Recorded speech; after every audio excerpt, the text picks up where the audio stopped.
All right, welcome everybody around the world. Welcome to all my subscribers. I don't have a lot of time, but I don't really need too much time to share this here. But this is very, very important. And I really would like that people from all different branches, even Judaism, will hear me out and listen to this evidence. I'm not here to convert people or anything like that. This is about the return of Messiah, all about Israel, the end of days, and that there, the glorification of God, and all those things. The evidence for all of this that it is indeed occurring is astounding, utterly 100% convincing. And today, without going into laborious detail, one thing in particular I want to do is share with everybody this little grid here that I made to show the various different prophecies, the key events, and how all these prophecies interconnect with one another, literally. That's what this whole grid is for.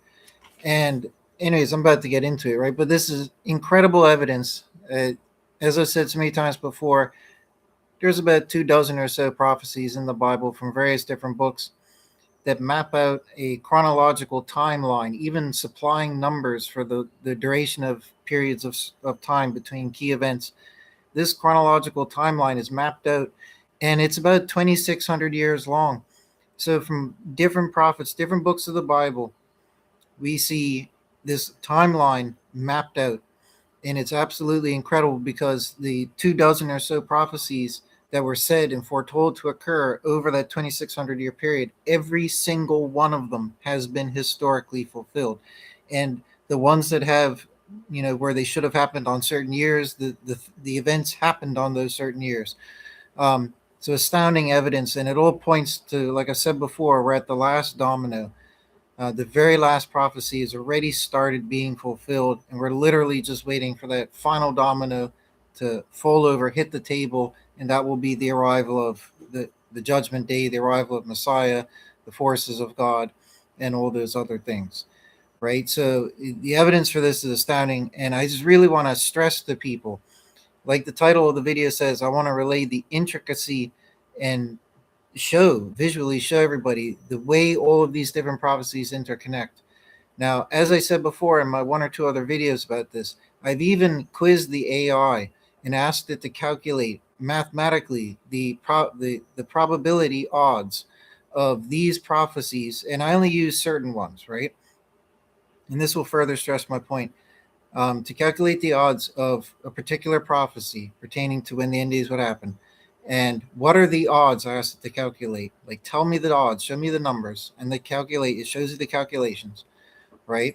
Even if they're approximate, what it shows is that even just for the prophecy of Ezekiel alone, which is just one of like 9 or 10 prophecies that I have to cover briefly here, right? Just in that one prophecy alone, in that prophecy, it does not mention any numbers, does not say any durations of time and define how long the durations are. It just mentions key events that will take place in the future, right? But these key events have taken place, and the key criteria that Ezekiel prescribes has been fulfilled as well. So, on just that one prophecy alone, which doesn't even have numbers or durations of time stated, that prophecy, the AI calculated to have approximately odds of 1 in 45 billion, I think it was 49 billion, for these things coming to pass and actually coming true if the prophecy was just made up bogus fluff. Okay? So the odds of just Ezekiel's prophecy, as we have tangibly seen those elements coming true today, because they have, according to what was said, the odds for that occurring by chance are like 1 in 49 billion. And since the universe itself is about 15 billion years old or so, what you'd be seeing is if you had one chance per day for the prophecy to come true, like every day that exists in eternity, so to speak, you have, every day there's a chance, hey, the prophecy could come true, right? You would have to wait through 3 births, lives, as far as we know, it's 15 billion years old now. But my point is, we'd have to go through 3 cycles of the lifespan of the known universe, 3 times plus, with one chance per day, just for the prophecy of Ezekiel, as it has already come true, to come true as it has by chance or coincidence. And that's just one, like I said, of about 10 different prophecies. Okay? And if you were to go and look, and recently I asked AI again and pulled together a few more criteria, and it said that the odds, were like in the hundreds of millions. But also, I didn't supply it enough detailed criteria. The prophecy of Ezekiel being one in like 40 something billion. Um, Combine that, logic will tell you, if you combine that with any further criteria, so for example, if I was able to, it would be pages long to construct the criteria for a question to quiz the AI to solve, right? And have it factor in all of the different 10 prophecies and all their intricate, specifications, their criteria for each. That would be pages long as a question. I don't know if the AI would be capable of answering it. It might be too much for it to consider. But that's why I fed it little tidbits at a time. But each little tidbit that I feed it, the AI is basically saying this is impossible to occur. So in the one I did recently, I put in some criteria from a few of the different prophecies, not all of them. And it said that, like I said, in one I quizzed it about 10 times with roughly the same question. And one of them it calculated the odds to be one in a few hundred million. But what it showed across the board, about 8 out of the 10 conclusions, and it depended on how I worded the question and the criteria. But once I had a more clear, defined list of criteria, then the AI analyzed it, and I have a video talking about this and reading the results. The AI concluded that it is impossible, infinitesimal odds for these things to all have been foretold and come true by coincidence, i.e., the prophecies were fake, but they happen to come true. The AI concluded the odds are impossible. It is so astronomically impossible. It is physically, literally impossible. Okay. And again, for that great question, I didn't even supply it all of the 10 prophecies, and I didn't supply it all of the criteria from any of the prophecies that I supplied it. If I was able to construct the great multiple pages long question, giving it all of the 10 prophecies and all the criteria for each, and if I had an AI capable of crunching all those numbers and producing even an approximate calculation, how much more impossible could it be? It's already concluded that it's essentially, quite literally even, impossible to occur by chance. And that's not even considering all of the other intricate criteria from the various different prophecies. So it's fair to say that even if I had an AI capable of processing that criteria, that information, and producing a proper result from it, a calculation, an answer, even if it was able, it would only be further impossible for these things to occur by chance. So all common sense and logic and reasoning shows any capable thinking adult that there is more than enough evidence. And mere just common sense would show you this. I mean, you don't have to put out a calculator for your mind to be able to comprehend that, wow, yeah, this would be impossible for these things to just be fake prophecies and all these intricate things come true. You know what I mean? It's just impossible. So what we're facing as free thinking, intelligent minded adults, right, is that we have more than enough evidence that these prophecies must be legitimate. There is no way the odds, the realistic, real world fact that the odds are impossible for all these prophecies, even just some of them, right? For these things that they specified to come true, because of how impossible that is, that should show us intelligent adults that we have more than enough evidence. We have adequate, don't need any shred droplet more. We don't need it. We've got plenty, 100% evidence that these prophecies were real. That's my point. And it's even more glorious because of how many of them there are that make it even further impossible. It is completely rock solid like diamond, concreted in that these prophecies logically must be real. Okay? They have to be. It is impossible. It is realistically impossible that these prophecies are fake and they just happen to come true. So you have to rule that out. That is not the case. Don't worry about that anymore. You don't need to consider it in the depths of your mind anymore. What if these prophecies are fake? They cannot be fake. And if they cannot be fake, that means they are real. Okay. And if they are real, well, it would make sense because all the things that they foretold have come true. We're on that final domino right now. And part of that domino has already come true. The domino is tipping over and it's the final domino. The only thing left to occur, okay, is for them, those forces to attack Jerusalem specifically, like it says. And that will essentially be what provokes the arrival of Messiah and the forces of God and the judgment day. Okay? So everything has been fulfilled already. There's no, oh, let's wait and find out. The only waiting to find out is the arrival of Messiah. Okay? So it is safe to say that it is guaranteed that the Messiah is coming soon. Even the AI said in its conclusion, which I read out on my other video, because I asked the AI specifically in my big question. At the end of my big question, I said, and also, please, I can't remember my exact wording, right? But, you know, please, based on all of this criteria and everything, realistically, how likely is it that the Messiah is indeed coming in 2027? And it concluded that based on all of the evidence and how, the impossible odds, it says that it is highly probable and highly likely that the Messiah is indeed returning 2027. Okay, that he's coming. All right. For the AI to say that, when the AI will shoot down anything that you say that is not squared up and factual, it will shoot you down. The AI will always tell people that, oh, there's no proof God exists. There's no proof the Messiah this. And it'll always nitpick the Bible and take it down. Okay. But for the AI to be forced, essentially, when looking at the raw facts and the reality of this, the AI itself, a neutral, non human intelligence, has concluded that these prophecies have to be and are indeed real, and they have all come true. And it is impossible this is a coincidence. Okay. And therefore, based on the evidence, this neutral, non human intelligence has even decreed that it's highly likely that the Messiah is coming 2027. Okay. So that, and I just wanted to help illustrate for people two things. Number one, how impossible it would be. And I don't even have to go the whole way. Like, I could just start describing the first few of the prophets, like Ezekiel and Zechariah, and just get into a few of those details. And by then you will see how just tangibly you will understand how impossible it is for these to be fake prophecies. That, I mean, it is impossible. Like, there's no question. There's no further debate. Like, it is impossible. They're fake and they happen to come true. Like, that's not possible. Never will be. It is impossible.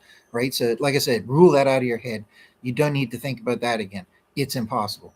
Right. But just to help people tangibly, more tangibly understand and grasp how impossible it is, let's just look at one. Ezekiel and Zechariah, who spoke about this Gog Magog war that will precede the arrival of Messiah and the end day itself. Right.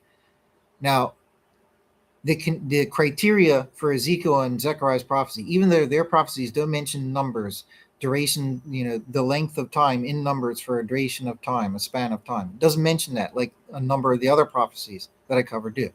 Right? You could say it's more meager because of that, because it's less hyper specific. However, it talks about key major events, the rebirth of Israel, right? And the end of days and the arrival of Messiah. These are big major events.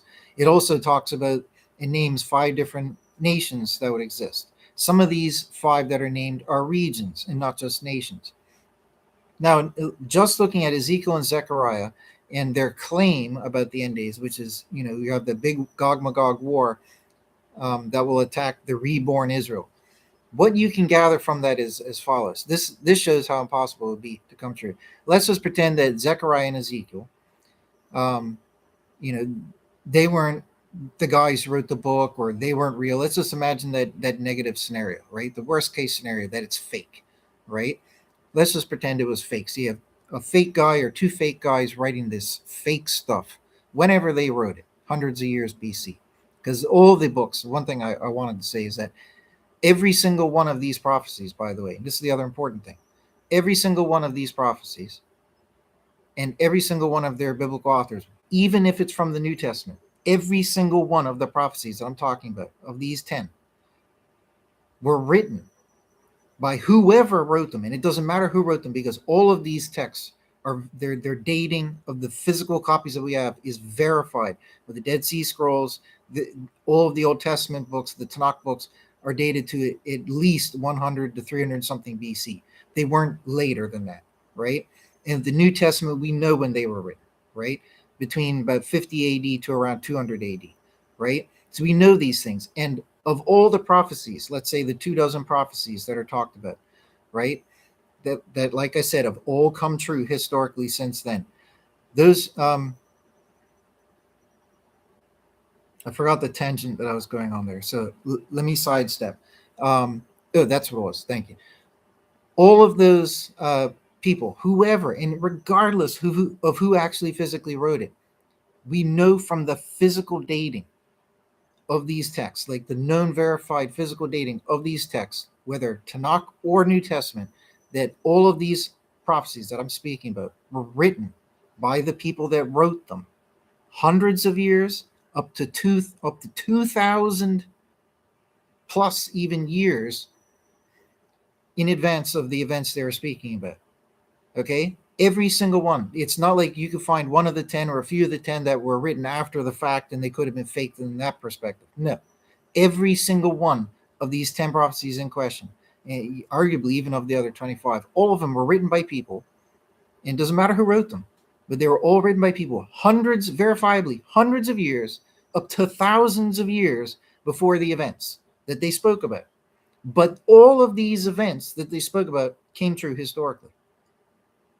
Now, we're talking about, just as a case example, Ezekiel and Zechariah. They didn't specify any numbers or the length of times, just key events, and just a few key events. Nothing super intricate, right? But some of the few things that they did mention themselves were intricate, right?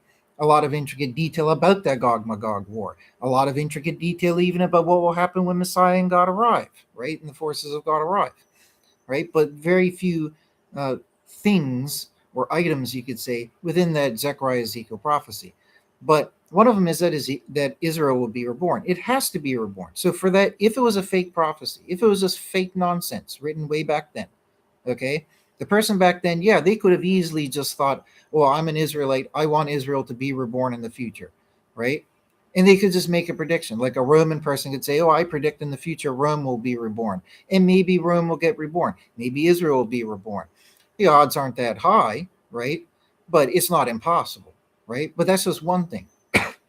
But he didn't just, Zechariah and most of the prophets all predicted that Israel will be reborn. But keeping it specific to the end days described events, Ezekiel and Zechariah, right? Um, they said that Israel will be reborn. That's a condition. So if Israel wasn't reborn in our current day at whatever point, then this prophecy couldn't come true, right? So Israel had to be reborn, and it was, right? Now, that's not impossible to happen by chance, but the odds of it happening are kind of low. I mean, Israel was fallen for like 2,000 years, right? Who would really expect it to come back after all that time? Right? But someone making all this stuff up, making up a fake prophecy, could have just said, for the fun of it, hey, Israel will be reborn one day. And you could even add a second step and say they made up the fact that it would be attacked by certain regions. And those regions, because they geographically will always exist, Persia is a bit different because that describes a nation. The other ones are, those borders have changed over time. It's more of a specific to a region.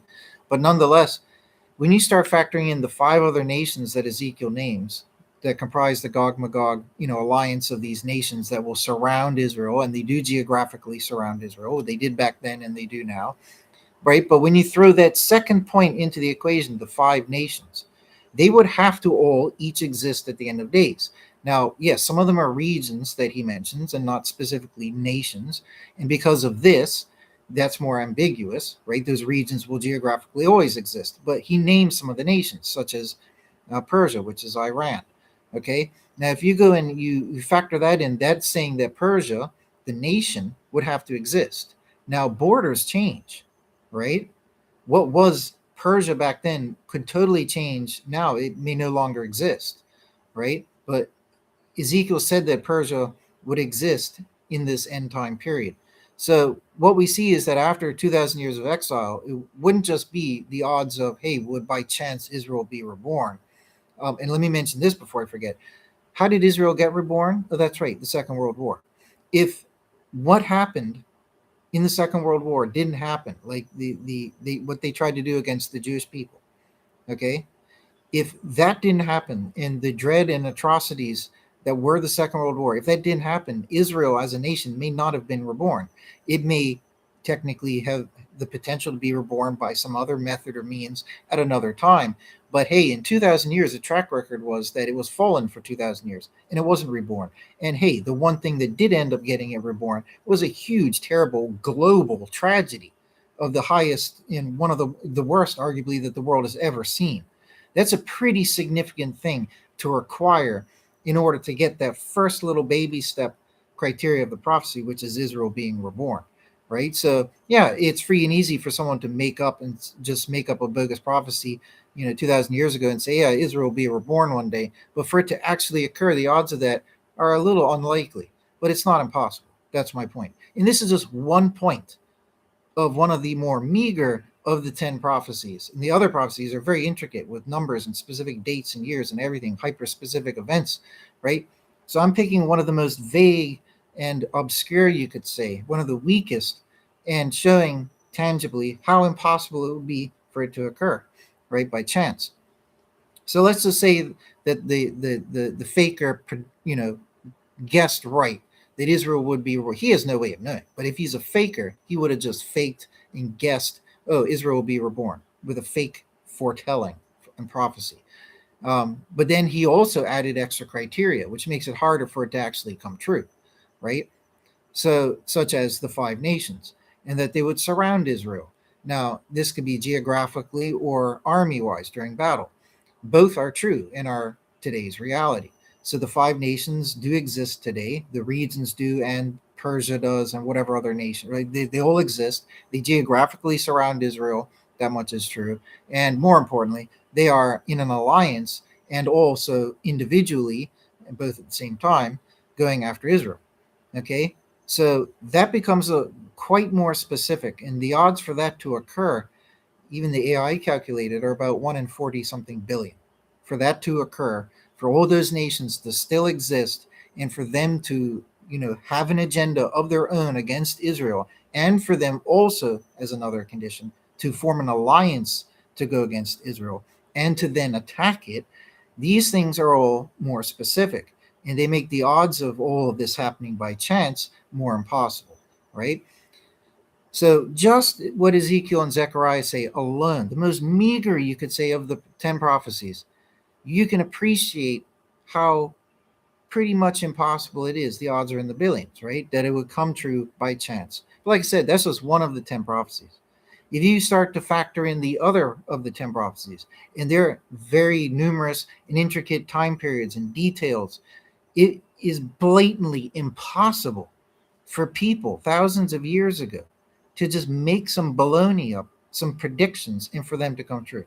So, and like I said, all of those people who wrote those books, and it doesn't matter who wrote them, but because they're verified historical dating, right, from the physical copies that we have, we know that everything that they said in those prophecies was written hundreds, if not thousands of years, teach their own case, hundreds to thousands of years before the events were to actually really come true. Okay? Not one of them was written retroactively. Okay? Like after the fact. Not one of them. Okay? Now, this is all of the prophecies mapped out. And let me explain this. So, going across like musical staves, we have 4 key events, okay, that were foretold to occur. The first one is the death of the Messiah, right? In Judaism, I'm not being preachy Christian in this here. Like I said, the information and the prophecies are critically important. I am a non-Trinitarian Christian, so I'm going to be what I am, but I'm not going to be. I want Judaism and Jewish people and the rabbis to watch this, right?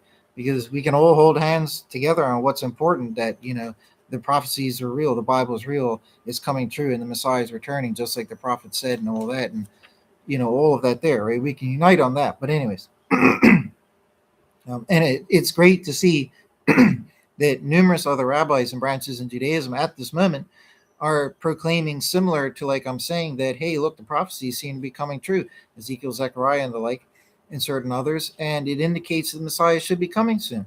This is quite incredible, right? So the 4 key events, right? One was the death of the Messiah. The other one was an abomination that would be built on the Temple Mount. And as important and in hand, the duration of the empire of the final beast kingdom. The third event is the rebirth of Israel. And the fourth event is the arrival of the end days. Messiah, forces of God, all that. Just call it the end, the arrival of the end. These are four events. Like I said, death of the Messiah, the final beast kingdom's rule and its abomination, the rebirth of Israel, and the end day arrival itself. Four pretty huge major events, right? Now, that's what the four lines that go across are, right? So you have the end at the top, you have the rebirth of Israel here, then you have the beast kingdom here, then you have death of the Messiah. Okay, now each of these have dates attached to them. Okay, now at the bottom going up vertically, what we have are the different prophecies. Okay, now this first one here from Hosea, the next one here is Zechariah and Ezekiel. The next one here is from First Enoch. A lot of these, virtually all of them, I cover in my book that's available on Amazon. So First Enoch, like I talk about in the book, that's a discovery that I made, but that connects to the date of Israel's rebirth, so it's important. Then we have Daniel, two separate ones for Daniel. And then we have, from the New Testament now, we have the Gethsemane parable and a few other verses from the New Testament. So the New Testament as a source. And then we have, everything's backwards here to me, sorry. Then we have Revelations, which is another prophecy, another line there going up vertically.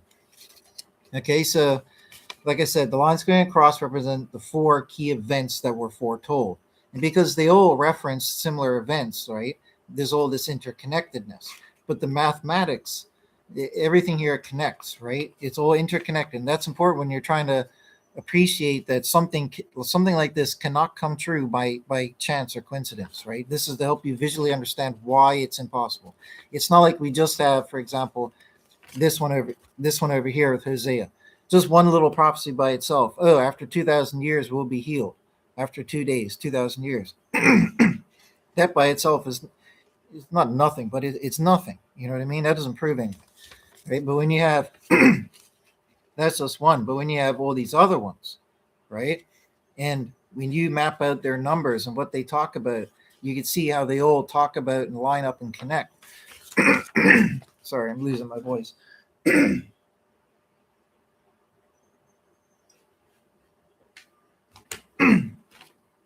I'm not going to sit here and show everything backwards on the paper because I don't need to.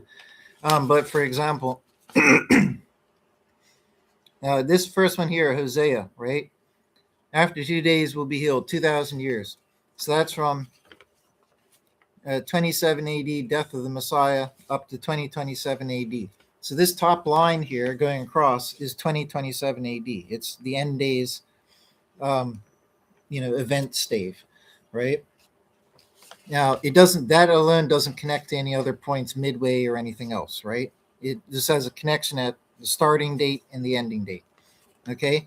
But as you can see, what runs in parallel because of its connections here, that's what's relevant and visually represented here, right?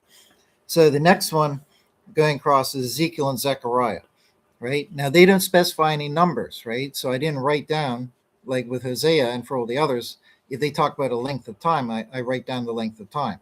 Ezekiel and Zechariah don't. They just talk about events. So I just wrote what the events were, the end and the Gog-Magog war right up before it. Okay?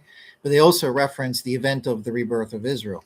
So that puts them in line, but without numbers, on these same event staves, right? This event stave, like I said, at the top is 2027 AD. This event stave is when Israel was reborn at the end of the war, 1948 to 1952.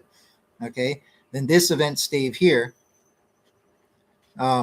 is when the Dome of the Rock was built on the Temple Mount between 688 and 692 AD. And then down here, the bottom event stave is the death of the Messiah, 27 AD. Okay, so if we go on this third line over here, that's the prophecy from First Enoch, which I detail in my book, don't have time to get into. Talks about 4,900 years. It tells you when to take the measure from. I can't remember the exact year offhand. It might be 2459, but it's BC, but it's in my book.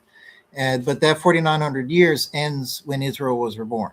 So the prophecy of First Enoch connects on this stave, which is the rebirth of Israel date stave, right? Now, so it's connected over to what Zechariah and Ezekiel said, but they didn't specify numbers, right? But it's still showing it's connected on that stave. Now, when we get over to here, the prophecy of Daniel, we have two different ones. Now, this little one down here, I had to make it two because it would be too complicated to put on one here visually.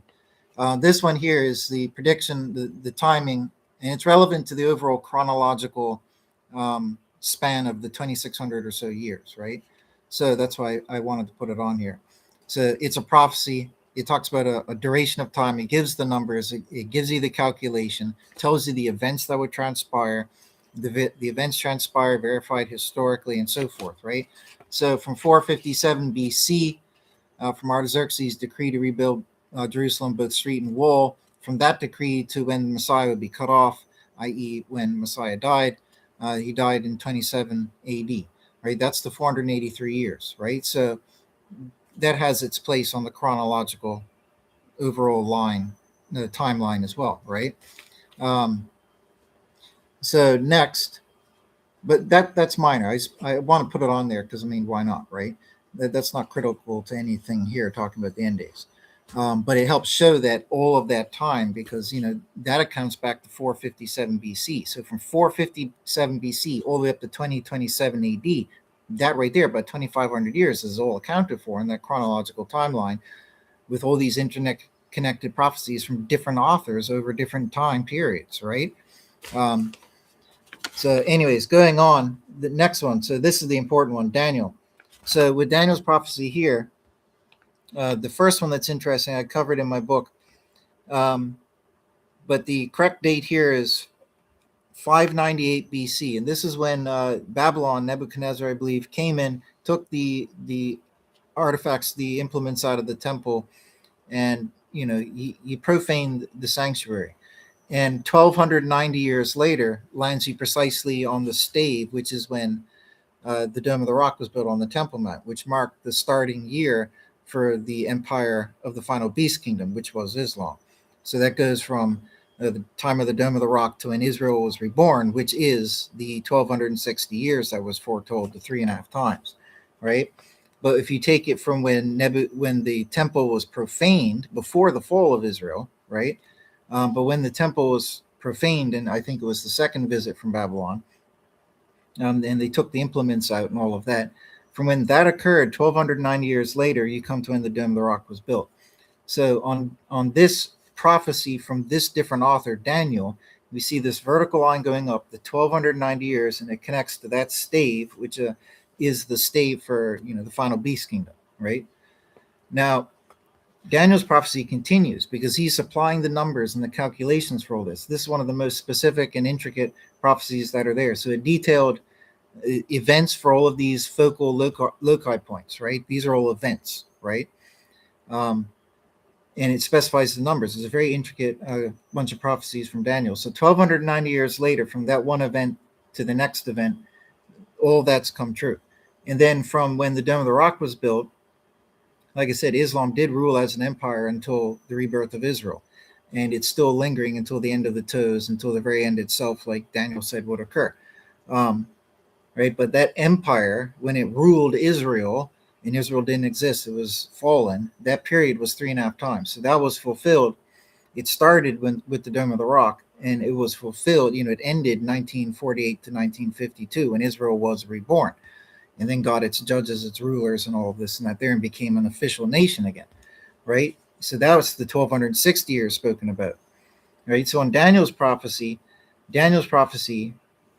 if you count the book of Daniel altogether, he actually connects the first stave, the death of the Messiah, because that date is given by one of Daniel's prophecies from Daniel 9, right? That's irrelevant to the end days, but showing you the prophecy interconnectedness, right? Now, in another regard, Daniel's other prophecies that talk about the end days and all of that, they stem all the way back from 598 BC, stretching forward to the Dome of the Rock and the rise of Islam ruling over Israel for 3.5 times. It goes up until the third stave, which is the rebirth of Israel, right? And then from there, his prophecy accounts for the final 75 years, and all of this together, that's the 1335, right? So from the Dome of the Rock to the arrival of Messiah is the 1,335 years. right? So from the birth of Israel stave, the final 75 years takes you to the 1335th year, which is this top stave, which is 2027 AD. So the prophecy of Daniel, that's that one there going up there, and it connects on all four of the staves. For example, Hosea's prophecy, because it's just one little criteria, it's not much, it's just after 2,000 years will be healed. That only connects two staves. It goes from the death of the Messiah to the end of days, right? Ezekiel's one doesn't have any dates attached at all, right? So in that sense, that can't be considered. In this contrast, first Enoch has dates supplied and supplyable, and that connects up with only one of the staves. It references the end, but doesn't give numbers for the end. So the first Enoch prophecy connects to one of these four staves, and the staves again are one of those four major events, right? And then the prophecy of Daniel, or the book of Daniel, if you want to consider it all as a lump of prophecy, it connects all four. It connects to all four staves, right? Now the next prophecy along is to do with the New Testament, where it talks about the Messiah returns after 2,000 years. And as a detail in my book and my videos, don't have time to get into it now. From the death of the Messiah in 27 AD, 2,000 years forward, you get 2027 AD. This is after the two watches. This actually aligns with Hosea's prophecy. This is after the 2,000 years we will be healed. Okay, so this can be found in the Gethsemane parable, like I talk about, and one or two other verses in the New Testament, right? So that prophecy there is that vertical line, which is a span of 2,000 years, and it goes from the death of the Messiah to at the end of the 2,000 years mathematically, which is 2027, which again connects up with this one here, right? So all these things are connecting to the same staves. Each of these staves have dates. They're specific years. 2027, the rebirth of Israel between 1948 and 1952, and then the erection of the Dome of the Rock, which is between 688 and 692, and then the death of the Messiah, which was 27 AD. Okay. Um, so it's very significant when you appreciate that. And going on, we just have one more. So from Revelations in chapter 12 and in a few other spots, but from Revelation, summing it up as that, we have this following line. So in Revelation, it talks about, and this is something I discovered, I put in my books and in my videos, where it talks about the 666. Well, if you add that on to the year when Jesus died, it leads you up to the Dome of the Rock when it was erected, right? So that can't be a coincidence. 666 years from the death of the Messiah leads you to when, hey, Satan has built the abomination on the Temple Mount and is ruling over Israel with the final beast kingdom, eliminating the people, forcing them to convert to a new religion and so forth, right? And changing the religion, rewriting the Bible as a new thing, the Quran and all of that, right? So very severe things, right? Can't be a coincidence, is not a coincidence. Okay, so we have 666 years, I argue, therefore, that was actually a covert foretelling of when to pinpoint the arrival of that final beast kingdom and the start of its 3.5 period times of rule. So that 666 years, like I said, leads you to the second stave, which is when the abomination was built on the Temple Mount. And then from there, Revelation also dictates, in Revelation, in two chapters, it dictates the length of time that the final beast kingdom, which was Islam, would rule. And it aligns with Daniel because it says 3.5 times, which is what Daniel says. Okay, so that's the 1260 years. And again, that takes you right up to the third stave, which was the rebirth of Israel. Okay, and then from there, it doesn't specify numbers for the end, but it talks about the end, right? As Ezekiel and Zechariah did. They didn't supply numbers, but they talk about the events, right?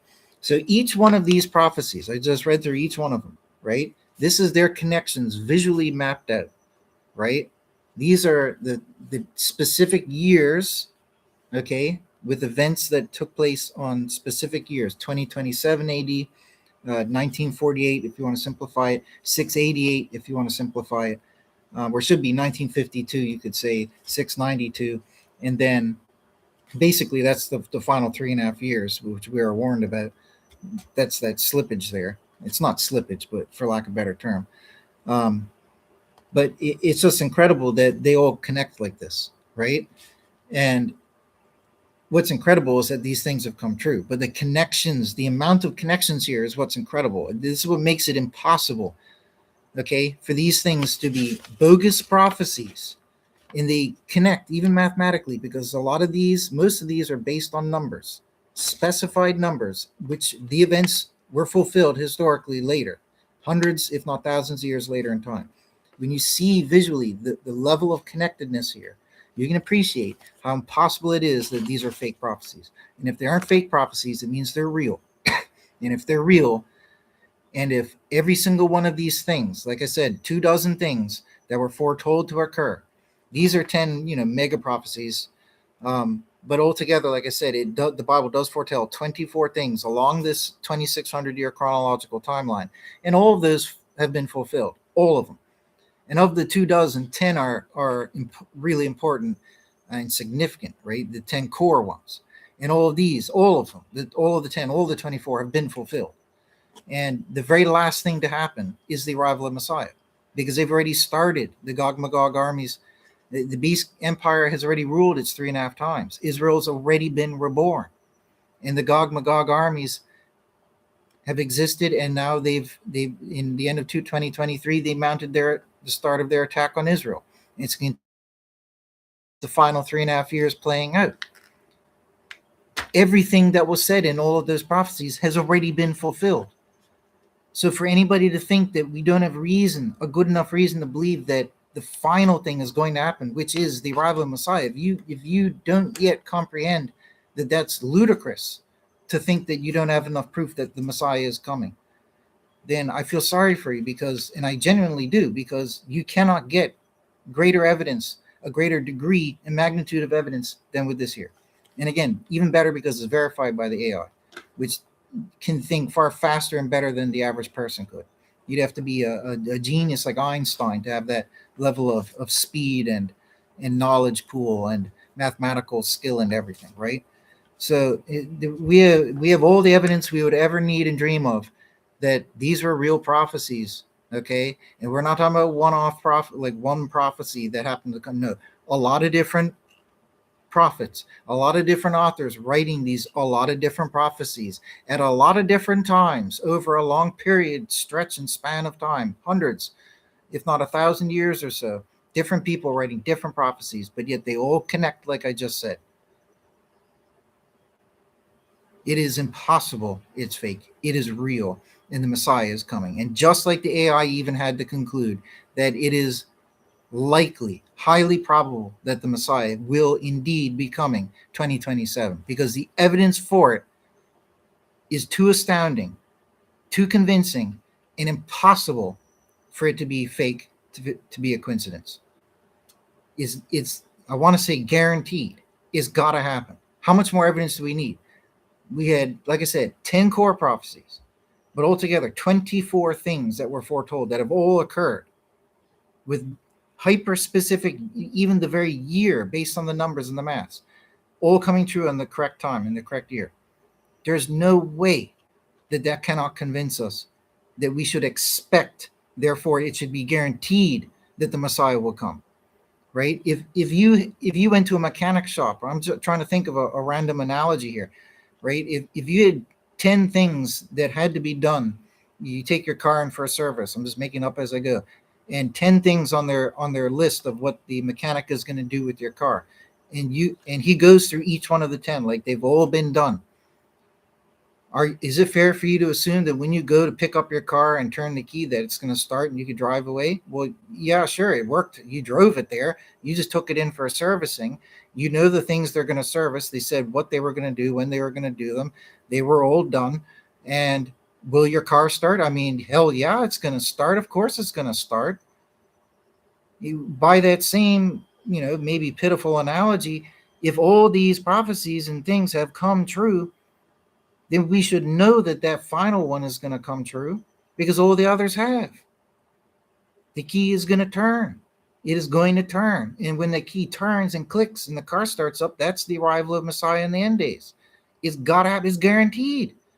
Our car, in this analogy, has already been in for its servicing over these 2,600 years. And the 24 different things that were foretold have all come true. The very last one that was said to occur has already started to come true, and we're just on the last fragment of it to be fulfilled, which is when the key kicks over and the Messiah and the end days arrive. This is literally it. So our car is guaranteed to start. You see my point? It's guaranteed to start. It cannot not start. And that means that the Messiah has to come. He's going to come. It's going to happen. It has to happen. It would be ridiculous. Like, it would be impossible for it to not happen based on all the evidence and the odds of probability of just how impossible it is. It's impossible that it doesn't happen. This isn't just some, wannabe end days Christian wanting the end days to come and counting feast and tabernacle days or some nonsense and thinking, oh, he's going to come because of this lame reason. No, this is a compendium of the highest quality level tier evidence you could get, and it shows conclusively is going to happen. Right? This isn't well-wishing and hopeful thinking. Like, it's going to happen. This has been critically scrutinized, dipped in the acid bath in the crucible, tested and tried and scorched from every angle, and it's come out like shining gold. Like, this is it. It's got to happen. And I've been saying it for 10 years. And when 2023 rolled around, and then we have all this playing out, which is what Ezekiel and Zechariah spoke about, that's only evidence that what I warned about is coming true, indeed coming true. And to have Judaism wake up and start saying, hey, well, we don't usually predict when Messiah is coming, but it really looks like he's coming because the prophecies are coming true, then, what does that tell you, right? So, at the end of the day, you have to reform, turn your heart to God, become a good person, stop doing anything bad, right? Become a good person and do what you need to do, what the Bible tells you to do, right? I'm not here to preach, but that's what you got to do, because this is some dead real stuff. We might have about 1 year left. I made a video where I believe I still have the video up, where I talked about looking at not just the years for these key events, but the dates. Another beautiful thing I want to mention is the Messiah died March, April of 27 AD. Okay? Verified thing. Now, the Dome of the Rock was completed March, April of 692. Israel was reborn. I think that was the third one. Was it the third one? There is a third one. I have a video about it, right? So I don't misquote myself. But those first two, yes. And the third one might have been the rebirth of Israel. I think it is. But all three things, these key events, took place on March, April. So I think it's safe to say that 2027, once you factored in the mathematics to that precisiveness, it shows March, April 2027, which would be the month of Nisan, right? So that's what we're potentially looking at. So basically 1 year. 1 year. So this would be the final year of the final 3.5 years, which would have started around 2023 with the attack on Israel, right? So in the final 3.5 years, we got 1 year left. And when it's that final year, 2027, that's when everything that's been connected here, that's the final domino. That is the time for it. So we have up to a year. We have a year, and it almost seems surreal because I've been talking about it so long. It's not like somebody hearing it for the first time. But we have 1 year, so let's use that year to prepare spiritually, become better people, and earn our way to our redemption. Because when that judgment day comes, if it's like what I've experienced in my end days dreams, then you better hope you're on the right side with God. That's all I could say, because there'd be no turning back at that point. It'd be like when they fled during the Exodus, and when they had their doorposts marked, and the angel of death or whatever it was went through the camp slaying all the people and all of that. It'd be like that moment of contention. Like, if you were a bad person, if you weren't worthy, when that angel comes by, he's not going to walk past you and save you, let you be. You're going to be slain, right? That's what it's going to be like at the judgment day, end of days, right? When this happens, the wicked will be punished, and the worthy will be redeemed. So we have to make sure that we're worthy, and the only way to be worthy is to obey the laws of God and to reform from your sin. So your sin is when you broke the laws of God, right? And most people aren't perfect, so everybody's broken some laws of God, and we all have to reform. That's why all men everywhere are commanded to reform, and we have to keep the laws of God. That's what we have to do. If you're a Jew, you keep the Jewish law. as you should, and if you're a Gentile, you keep the Gentile law as you should. That's the way. That's the way of the land. That's the way it is, and that's what everybody needs to do. It's very simple. So, anyways, take care, folks. God bless. I gotta go. Um, and it does seem surreal, and if it doesn't happen, then hey, it doesn't happen. But like I said, how much more evidence? Like I was being so super scrutinizing about all of this, dissecting, analyzing it, attacking it, so to speak, to cross-examine it, and there's just no way that it's not going to happen. It has to happen. It has to happen. There's no way that it couldn't happen. I'm not going to let it ruin my life. In a way, I might be happy if it doesn't. I would like to live a life and have children and a family and do different things in life. You know what I mean? I really want to do that. I might get to do that in the world to come if the end days do come. But if the end of days don't occur, if for whatever unbelievable reason this doesn't happen, it's not going to ruin my life.